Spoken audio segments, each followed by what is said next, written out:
Arya, seorang teknisi yang dikenal akan keahliannya dalam memperbaiki segala jenis mesin, kini merasakan kebahagiaan yang berlipat ganda.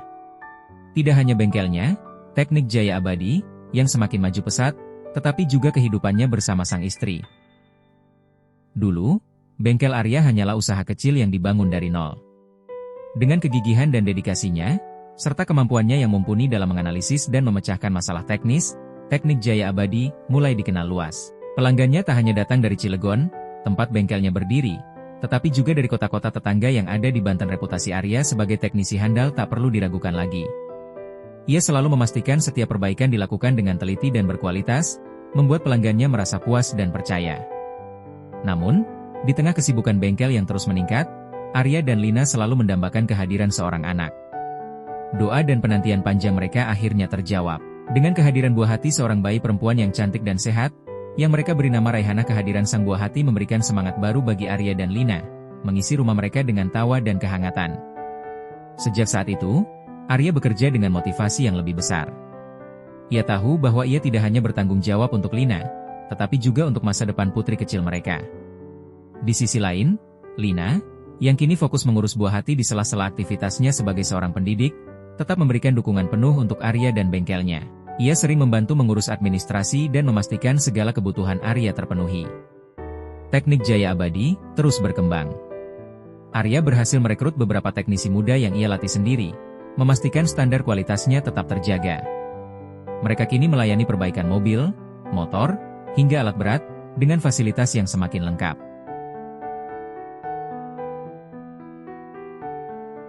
Awal badai.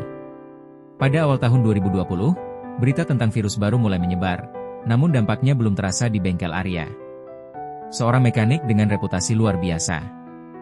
Bengkel, Teknik Arya Abadi, miliknya selalu ramai.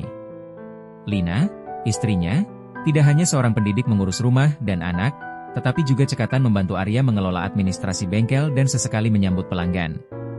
Mereka adalah tim yang solid, membangun usaha dengan keringat dan cinta. Ketika pandemi mulai melanda Indonesia, dan pembatasan sosial diberlakukan, pukulan itu terasa telak. Jalanan sepi, pelanggan berkurang drastis. Pendapatan menurun tajam. Arya dan Lina mulai merasa cemas. Mereka memiliki anak yang masih kecil, dan kebutuhan rumah tangga terus berjalan. Menghadapi ketidakpastian, Arya, yang biasanya tenang dan penuh ide, kini terlihat sering terdiam berpikir. Ia memikirkan bagaimana caranya agar usahanya tetap berkembang dan karyawan-karyawannya tidak harus dirumahkan.